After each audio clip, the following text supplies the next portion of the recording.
এই মেয়েটার 6 মাস টাকা আসছিল, কোনোদিন আমি শুয়ে পড়তে দেখতে পারিনি। আমার ভেতরটা অনেক কষ্ট, আমি জানি না কোনো কিছু, কোনো অপরাধে জেল কাটলাম কিছুই বুঝি না 16টা বছর। আমার ছোট একটা ভাই রেখে আসছিলাম, সে ভাইটাও মারা গেছে, আমি দেখতে পারি নাই। 22 বছরের ভাই আমার অ্যাক্সিডেন্টে মারা গেছে। আমার যে কষ্ট, সেটা আমি কোনোদিনও কারোর কাছে প্রকাশ করতে পারবো না। এই 16টা বছর আমি কোনোদিনও ফেরত পাবো না। আমার এই মেয়েটারে ছোট্ট রেখে আসছে 6 মাস বয়স, আজকে তাকে দেখলাম।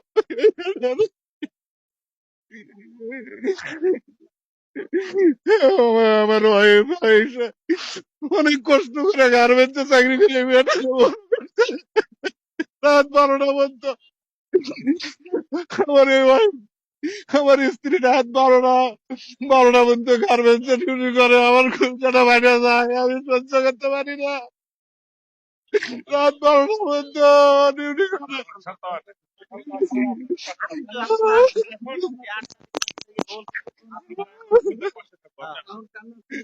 এখন কাঁদবেন না, এখন কাঁদবেন না, এটা আনন্দ কোনো মুহূর্ত।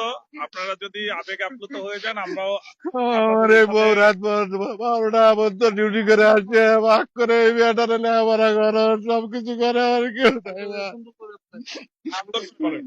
মহান আল্লাহ পাকের কাছে লাখ লাখ শুক্রিয়া, এখান থেকে বাইরে হচ্ছি, এটাই অনেক শুক্রিয়া। বাবা মা বৃদ্ধ, তাদেরকে দেখাশোনা করার লোক নেই।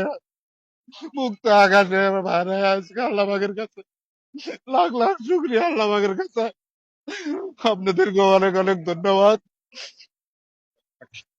আপনাদেরকে অনেক অনেক ধন্যবাদ। সরকারের চাওয়া, আমরা দীর্ঘদিন যাবৎ জেল কাটছি, কিছু জানি না। আমাদের বউ বাচ্চা নিয়ে যাতে আমাদের ভালোভাবে চলতে পারি, আমাদের যাতে চাকরিটা ফেরত দেয়, আমরা কিছু জানি না। পূর্বের ন্যায় যেন দেয়। আজকে আজকে দেখেন বিমানতে খবর শুনি, বিমানে যে ভোটার থেকে আসে ওই রাজশাহীতে এসে হামলা করতেছে, এই করতেছে। আর যদি মিডিয়ার সদস্যরা থাকতো, ওরা কিচ্ছু করতে পারতো না, বাঙালিদের উপরে হামলাও করতে পারতো না, কোনো কিছু করতে পারতো না। এই মিডিয়াররা বর্ডার পাহারা দিচ্ছে, কত সুন্দর মিডিয়ার নাম শুনলে তারা ভাইগা চলে যেত। আর আজকে তারা আমাদের উপরে হামলা করে, এর চেয়ে দুঃখজনক আর কি হতে পারে। আমরা চাই আমাদেরকে আবার চাকরিতে পূর্ণবহাল করা হোক। এই 18,500 মিডিয়ার তাদের তারা অপরাধ আমি মনে করি। আমার আমি কথা বলতে পারতেছি না।